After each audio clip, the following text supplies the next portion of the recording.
ಅಸಂಖ್ಯಾತ ಆಶೀರ್ವಾದಗಳನ್ನು ಹೊಂದಿಕೊಳ್ಳಬೇಕಾದರೆ ಉಪವಾಸ ಪ್ರಾರ್ಥನೆಯನ್ನು ಅಭ್ಯಾಸವನ್ನಾಗಿ ಮಾಡಿಕೊಳ್ಳಬೇಕು. ಇಸ್ರಾಯೇಲರು ಉಪವಾಸ ಪ್ರಾರ್ಥನೆಯನ್ನು ತಮ್ಮ ಜೀವನದ ಅಭ್ಯಾಸವನ್ನಾಗಿ ಮಾಡಿಕೊಂಡದ್ದರಿಂದ ಅಸಂಖ್ಯಾತವಾದಂತ ಆಶೀರ್ವಾದಗಳನ್ನ ಹೊಂದಿಕೊಳ್ಳುವುದಕ್ಕೆ ಸಹಾಯಕವಾಯಿತು.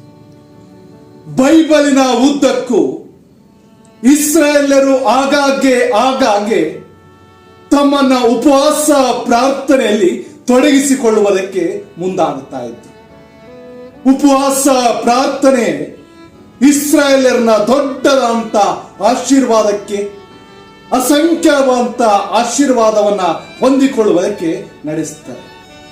ನಿಮಗೂ ಕೂಡ ಅಸಂಖ್ಯಾತವಾದಂತ ಆಶೀರ್ವಾದಗಳ ಅಗತ್ಯತೆ ಇದ್ರೆ ಇಸ್ರಾಯೇಲರ ಹಾಗೆ ಉಪವಾಸ ಪ್ರಾರ್ಥನೆಯನ್ನ ಅಭ್ಯಾಸ ಮಾಡಿಕೊಳ್ಳಿರಿ.